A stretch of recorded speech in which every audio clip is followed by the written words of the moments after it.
Quels sont les deux profils de haut potentiel intellectuel? Complexe ou laminaire, quelle sorte de surdoué êtes-vous?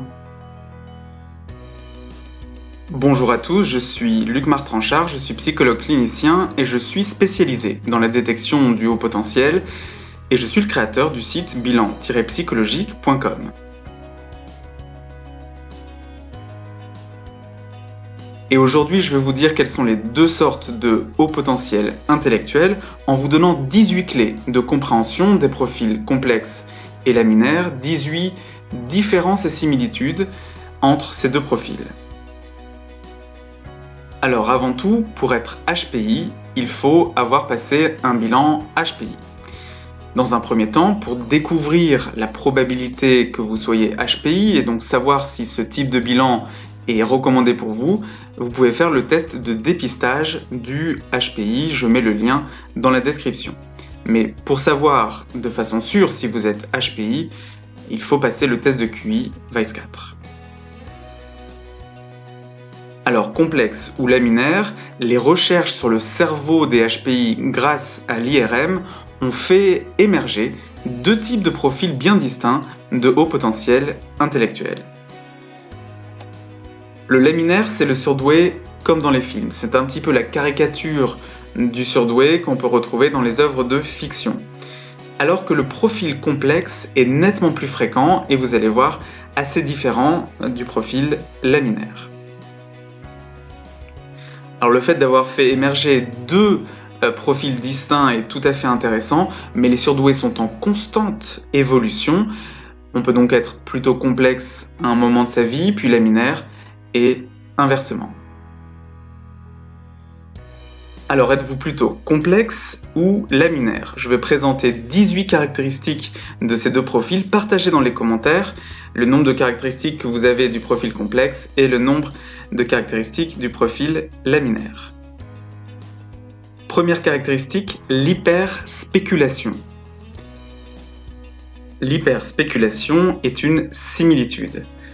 Les HP complexes et les HP laminaires ont une pensée qui est omniprésente. Ils sont tout le temps en train de réfléchir et cette réflexion est associée à une volonté de chercher plus loin, de toujours chercher plus loin, de s'interroger en permanence.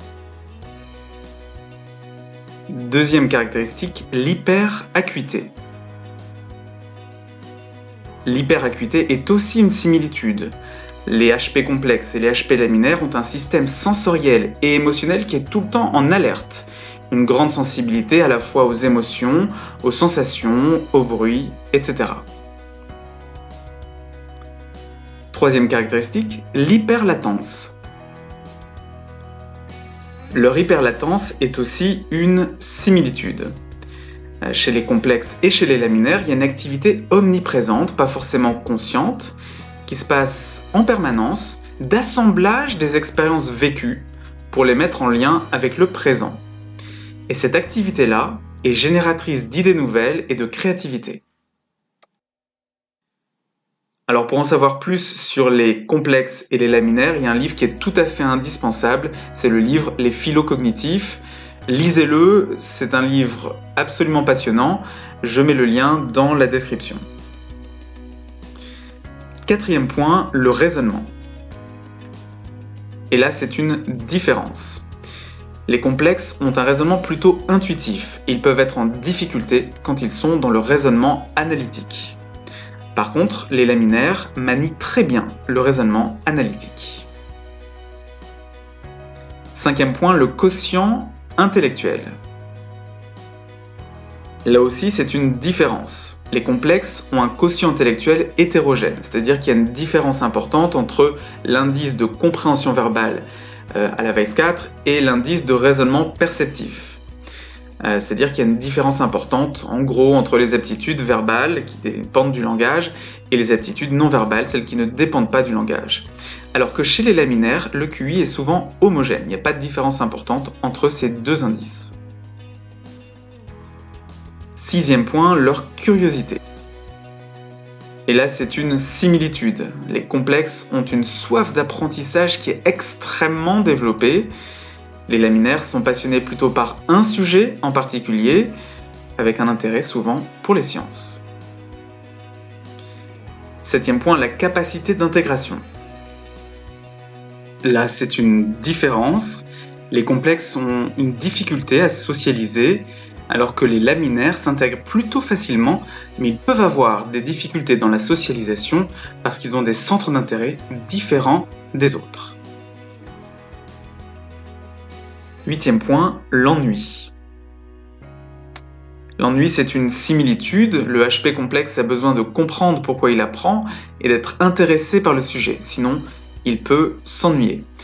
Chez le HP laminaire, c'est parce qu'il comprend vite qu'il peut avoir tendance à s'ennuyer. Neuvième point, le mode de pensée. Le mode de pensée, c'est une différence.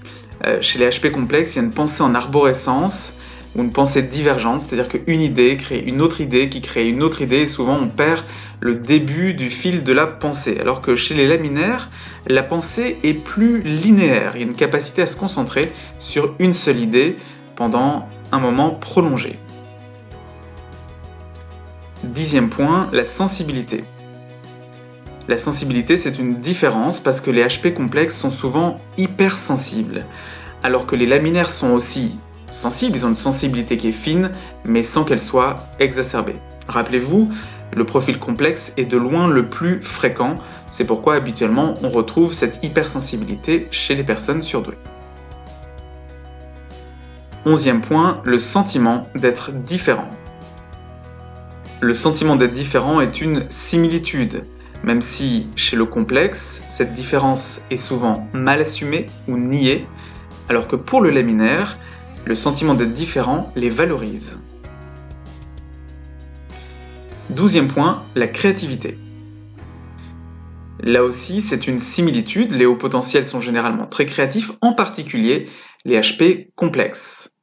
Chez les laminaires, il y a une créativité, mais surtout dans les registres qu'ils maîtrisent et les registres qui le motivent.